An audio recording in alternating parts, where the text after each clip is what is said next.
Je m'appelle Isaac Yeager et je suis un journaliste, ou plutôt un chasseur de sensations fortes. Ce genre de type qu'on aime lire sous les néons clignotants des cafés miteux, le soir, quand l'alcool fait couler la vérité un peu plus facilement. J'écris pour ce qu'on appelle dans le métier des torchons. Ces journaux bon marché où on en met plein la vue. Du sang, des drames, des mystères. Ça, c'est mon domaine. J'aime voir les gens frémir en lisant mes articles. Ça paie les factures et ça me donne une bonne dose d'adrénaline. Quand l'occasion de faire un reportage sur Waverly Hills s'est présentée, je n'ai pas hésité. Le vieux sanatorium planté sur une colline désolée du Kentucky traîne une réputation de maison hantée depuis des décennies. Les touristes du dimanche, en quête de frissons, ont laissé tomber. Mais moi, je voulais voir si les fantômes étaient aussi bavards que les rumeurs le laissaient entendre. Mon rédacteur en chef m'a donné carte blanche. Et c'est comme ça que j'ai embarqué mon équipe dans ce qu'on pensait être un coup de pub facile. Quelques bruits de couloir, des ombres floues, et on ferait une belle série d'articles avec des photos qui feraient grimper les ventes. Nous étions 4. Moi, le vétéran au cynisme bien rodé, Killy, ma photographe, une femme robuste avec une chevelure rouge et un talent pour capturer l'horreur sous le bon angle, Sam, le stagiaire, un gosse maigre et nerveux qui rêvait d'un prix Pulitzer, mais qui était bien trop vert pour ce genre de boulot. Et finalement, Dan, le caméraman, un ancien de la presse télé qui avait tout vu. Du moins, c'est ce qu'il prétendait. Le crépuscule tombait quand on atteint Waverly Hills. La bâtisse dominait la colline comme une carcasse d'acier et de béton. Les fenêtres brisées donnant l'impression de crier au vent. Je suis descendu de la voiture et j'ai senti l'humidité mordre mes poumons. L'air froid s'infiltrait jusque dans mes os. Il y avait quelque chose de lourd, une présence sourde qui planait. Les ombres étaient longues, et la lumière du jour fuyait comme si elles avaient peur de rester trop longtemps. J'ai allumé une cigarette, prenant le temps d'étudier l'endroit. C'était un vieux réflexe, comme un rituel pour éloigner les mauvais esprits. Mes yeux parcouraient la façade en ruine du sanatorium, cherchant un angle d'attaque pour notre reportage. Kelly, déjà armée de son appareil photo, traquait la moindre fissure intéressante, les angles où la lumière se décomposait dans des teintes orangées, presque spectrales. Dan vérifiait son matériel d'un œil distrait, tandis que Sam jetait des coups d'œil nerveux autour de lui. Il murmurait quelque chose sur une vieille légende locale, une histoire de patients disparus et d'infirmières qui s'étaient jetés du toit. J'ai inspiré profondément et écrasé la cigarette sous mon talon. Allons-y, ai-je dit, un sourire forcé sur les lèvres. C'est pas les fantômes qui vont nous sortir un bon article, hein. On a traversé le hall principal, la porte grinçant sur ses gonds rouillés. L'intérieur était pire que je ne l'avais imaginé. Un labyrinthe de couloirs déserts, les murs lézardés par l'humidité et la moisissure. L'obscurité semblait épaisse, palpable. Chaque pas résonnait dans le silence, comme si le bâtiment lui-même retenait son souffle. Je sentais cette tension familière monter en moi, ce mélange de peur et d'excitation qui me disait qu'on était sur la bonne voie. On avait fait nos devoirs, on connaissait les histoires.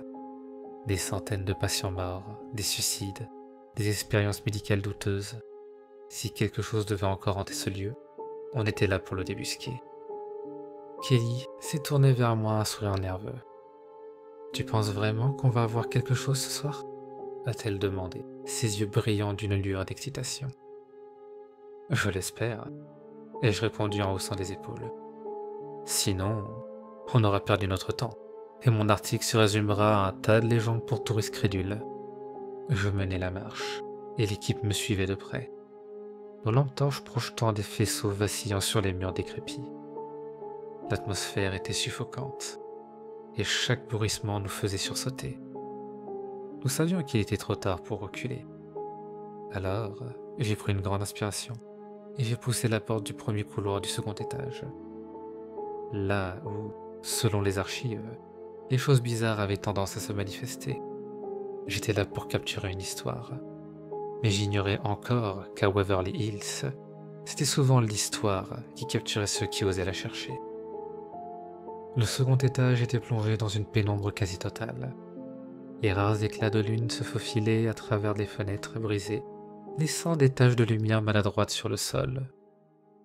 La légende disait que c'était là que la plupart des apparitions se produisaient, un ancien foyer de patients tuberculeux et de traitements expérimentaux qui avaient mal tourné. Mon instinct de journaliste à sensation me poussait à avancer, à fouiller chaque recoin, même si une petite voix au fond de moi murmurait qu'on n'aurait jamais dû venir ici. On s'est arrêté au milieu d'un long couloir. Kelly prenait des clichés en rafale, le flash de son appareil déchirant l'obscurité à intervalles réguliers. À chaque éclair, des ombres semblaient bouger au coin de ma vision, mais je mettais ça sur le compte de l'atmosphère. Dan commençait à filmer, son objectif suivant chaque mouvement, chaque détail du lieu. Sam, le pauvre, transpirait déjà à grosses gouttes, l'angoisse collée sur son visage pâle. Est-ce que quelqu'un d'autre a entendu ça? Demanda-t-il, sa voix à peine plus qu'un murmure. Je ne m'étais même pas rendu compte qu'il y avait eu un bruit.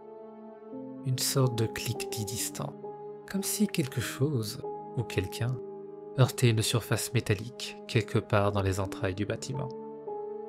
Je fis signe à Sam de se taire et d'écouter. Le silence nous enveloppa à nouveau, mais le son persistait, répétitif, presque rythmé, un écho qui rebondissait sur les murs vides. « Ah, probablement un rat », dis-je avec une confiance feinte. Ou peut-être juste un tuyau qui résonne. Ce genre de bâtiment a tendance à se faire entendre. Mais Sam ne semblait pas rassuré, et pour être honnête, moi non plus. Les histoires de patients oubliés qui erraient dans les couloirs n'étaient que des légendes. Mais dans ce silence oppressant, elles prenaient une réalité bien plus tangible. J'ai fait signe à mon équipe d'avancer, la lampe de ma torche scrutant chaque centimètre du couloir. Soudain, le son s'est tu. Plus rien. Comme si l'immeuble lui-même nous épiait, attendant notre prochain mouvement. Nous sommes arrivés devant ce que l'on supposait être une ancienne salle de traitement. La porte était à moitié ouverte, comme si elle nous invitait à entrer. Un frisson me parcourut l'échine, mais je l'ignorais et poussai la porte en grand. Le grincement strident résonna, et je me souviens avoir pensé que si quelqu'un ou quelque chose voulait nous entendre, il n'aurait plus besoin de tendre l'oreille. L'air à l'intérieur était plus froid, presque glacial, et une autre odeur de moisi nous assaillit. Kelly entra la première, et je la suivis de près. Dan et Sam restaient en arrière, visiblement réticents. Kelly photographia chaque angle, chaque détail. Les lits d'hôpital abandonnés, les armoires ouvertes, la poussière qui semblait danser sous la lumière de nos torches. Puis, tout à coup, sa respiration s'accéléra.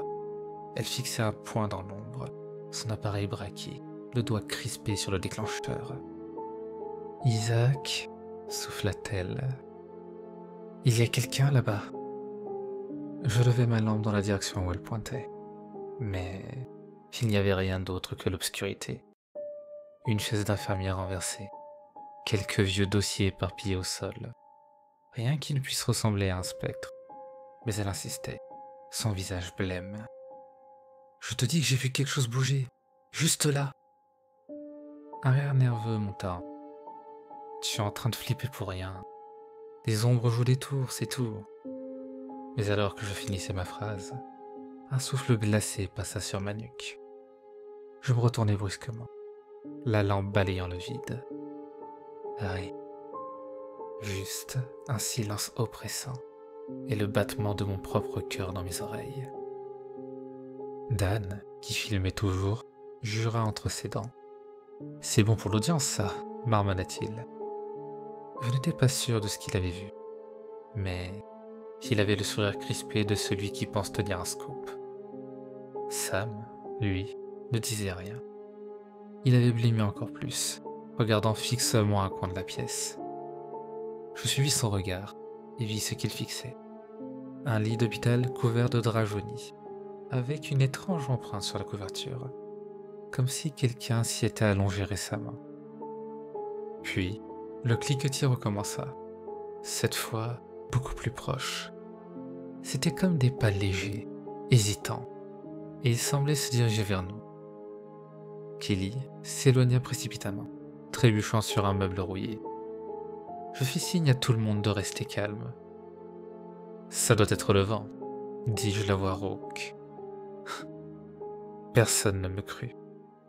C'est alors qu'un ricanement sinistre résonna derrière nous, presque enfantin. Un ricanement qui ne venait de personne de notre groupe. Je fis volte-face, le cœur battant la chamade. Mais tout ce que je vis, c'était ce même couloir désert que nous venions de traverser. Kelly paniquait, Sam n'osait plus bouger, et Dan, lui, ne disait plus un mot.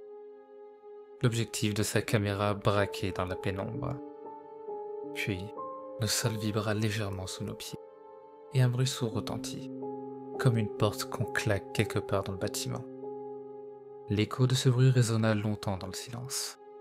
Mon instinct me criait de fuir, mais la logique, la soif de vérité et le besoin de sensations fortes m'enracinèrent sur place.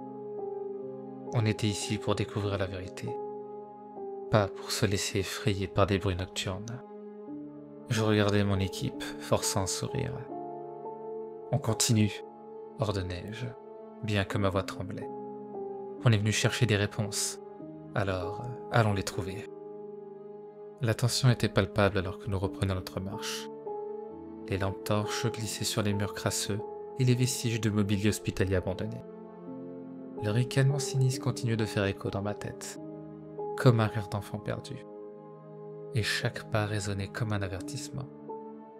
Pourtant, c'était ce genre d'instinct que j'avais appris à ignorer. Je m'étais souvent dit qu'il fallait une bonne dose de folie pour faire ce métier, pour chercher la vérité là où personne ne voulait la voir. Et je savais que je n'aurais pas de deuxième chance pour cette histoire. Nous avancions vers la zone centrale du bâtiment, ce que l'on appelait autrefois le cœur du sanatorium.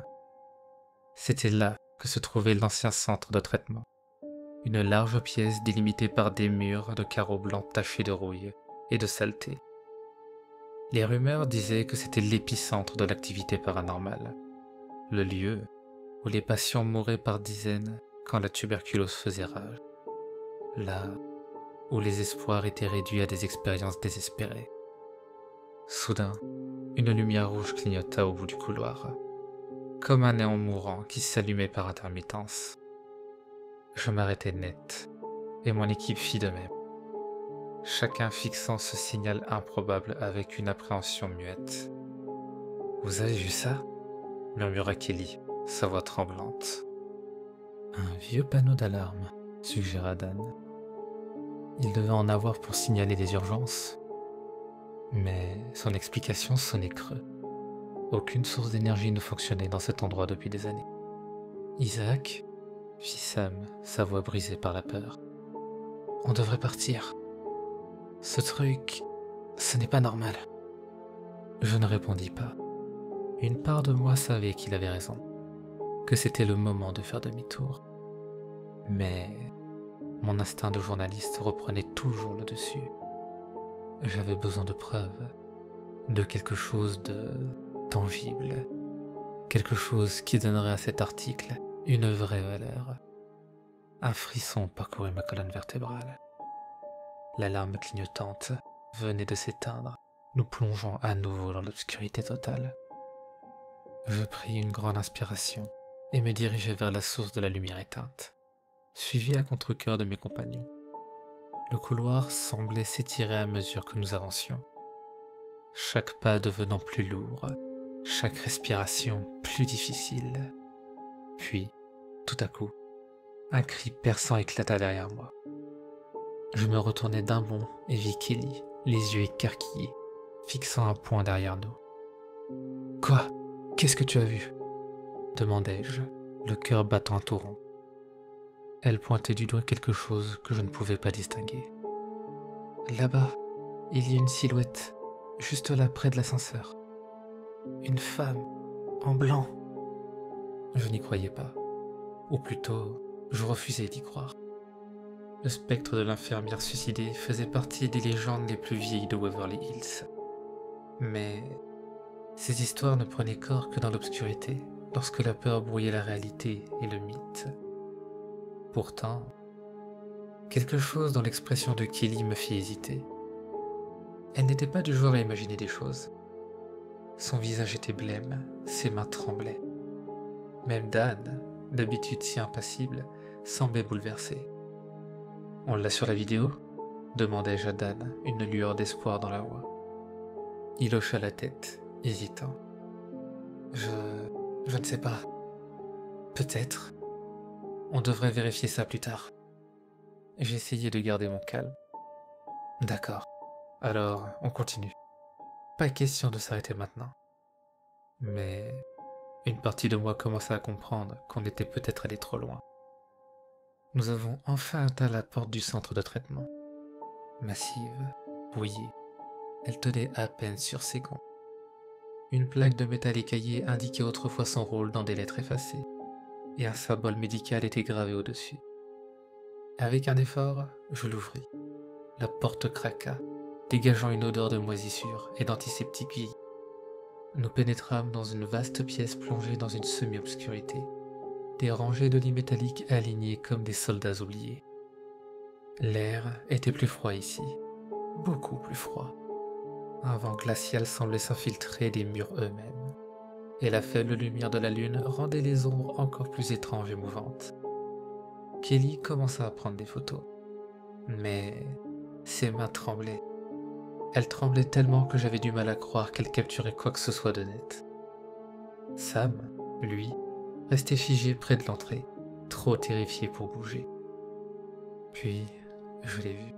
Je n'aurais jamais cru que je le dirais un jour, mais je l'ai vu.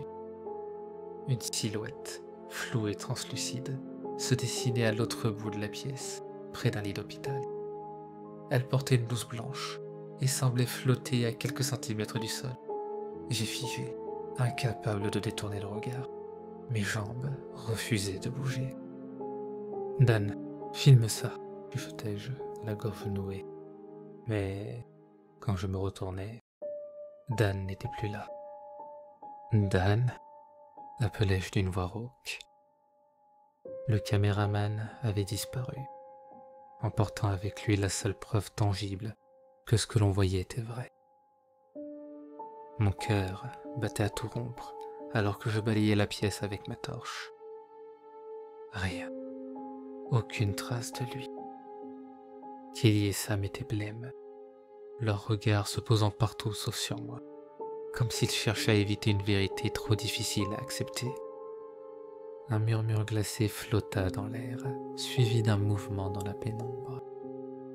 Je braquai ma lampe dans la direction du son et vis la silhouette bouger, glissant silencieusement vers la porte du fond de la pièce. Une porte qui, d'après nos plans, menait au tunnel de la mort, ce passage souterrain où on transportait les corps pour éviter d'effrayer les autres patients. C'était maintenant ou jamais. « On doit y aller », déclarai-je, mes mots résonnant dans la pièce vide. Kelly secoua la tête avec véhémence, ses yeux remplis de terreur. « Non, non, je ne vais pas là-bas », balbutia-t-elle. « Je veux partir, Isaac. On doit sortir d'ici. » Mais je savais que je ne pouvais pas abandonner. Pas maintenant. Pas quand j'étais si près de découvrir ce qui se cachait derrière ces murs. « Sam, reste avec elle, ordonnai-je d'une voix ferme. Je vais chercher Dan. » Sans attendre une réponse, j'avançai d'un pas décidé vers la porte, la gorge serrée, mon courage ne tenant plus qu'à un fil.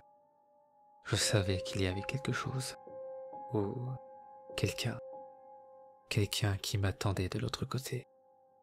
Et tandis que j'ouvrais cette porte rouillée, un dernier coup d'œil en arrière m'apprit que Kelly et Sam avaient disparu. Le couloir du tunnel de la mort s'ouvrait devant moi, béant et sombre, comme la gueule d'une bête qui attendait sa prochaine proie. Je pris une grande inspiration, sentant l'air glacé du tunnel envahir mes poumons. Le silence était total, à part le son distant de gouttes d'eau tombant quelque part dans les profondeurs. Le faisceau de ma lampe tremblait légèrement, révélant un couloir étroit et sinueux, bordé de vieilles briques humides. Le tunnel de la mort. C'était ainsi qu'on l'appelait, et en cet instant, je ne pouvais pas m'empêcher de penser qu'il portait bien son nom. Chaque pas semblait m'éloigner un peu plus du monde réel. J'avais l'impression de marcher dans un cauchemar, et chaque son, chaque ombre menaçante paraissait vouloir m'engloutir. Où était Dan? Où étaient Kelly et Sam? Mes pensées devenaient floues, la logique se disloquait sous le poids de la peur. Je savais qu'il fallait que je garde le contrôle, que je reste lucide. Mais comment le pouvais-je, avec ce poids invisible qui écrasait ma poitrine, et cette sensation de n'être pas seul dans cet endroit? Je continuais d'avancer, chaque pas résonnant contre les murs suintants. Soudain, un bruit m'arrêta net, un raclement, comme si quelqu'un traînait un pied sur le sol. Je dirigeai ma lampe vers la source du bruit, mais elle ne révéla qu'un tunnel désert, la lumière avalée par les ténèbres. J'étais seul, ou du moins, c'était ce que je voulais croire. Puis, je l'ai entendu, ce murmure sourd et indistinct qui semblait flotter dans l'air. Une voix douce et froide, venue de nulle part et de partout à la fois. Je plissai les yeux, tentant de discerner la moindre forme dans les ténèbres. Mais il n'y avait rien. Mon instinct me hurlait de faire demi-tour, mais j'étais trop loin pour renoncer. Mon devoir, ma carrière, tout me poussait à continuer. Et puis, il y avait Dan. Je passai une main tremblante sur mon visage, essuyant la sueur froide qui coulait sur mes tempes. Un pas, puis un autre, puis un autre. La voix se faisait plus forte à mesure que j'avançais, mais elle restait incompréhensible, comme un chuchotement dans une langue oubliée. J'étais presque à la moitié du tunnel quand je vis la lumière, une faible lueur vacillante au loin. J'avançais encore, espérant que ce soit Dan, que ce soit une sortie, une échappatoire à cette folie. Puis, je la vis. Une silhouette indistincte se tenait au milieu du tunnel. Elle semblait flotter légèrement, à quelques centimètres du sol. Mon sang se glaça, et je fis un pas en arrière. Mais la silhouette ne bougea pas. Elle restait là, immobile, me fixant de ses yeux invisibles. La faible lumière révélait les contours flous, comme si elle se dissolvait et se reformait constamment.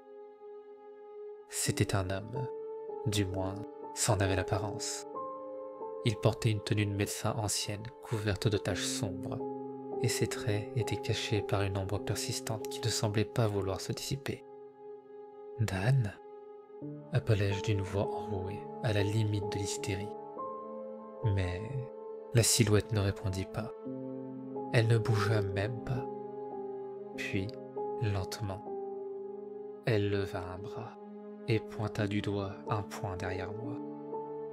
Je me retournai brusquement, le cœur prêt à exploser. Là, dans l'obscurité oppressante, quelque chose me fixait. Une paire d'yeux rouges et perçants scintillaient dans le noir comme deux braises infernales. Une vague de terreur pure me traversa, et avant que je puisse réagir, la silhouette se précipita sur moi. Je tombai en arrière, une main glacée s'abattant sur mon bras comme un étau. La lampe torche s'échappa de ma main, tournoyant dans l'air avant de s'écraser au sol, projetant des ombres folles autour de moi. Je me débattis, hurlant comme un démon, mais la prise se resserrait, m'écrasant contre le sol froid du tunnel.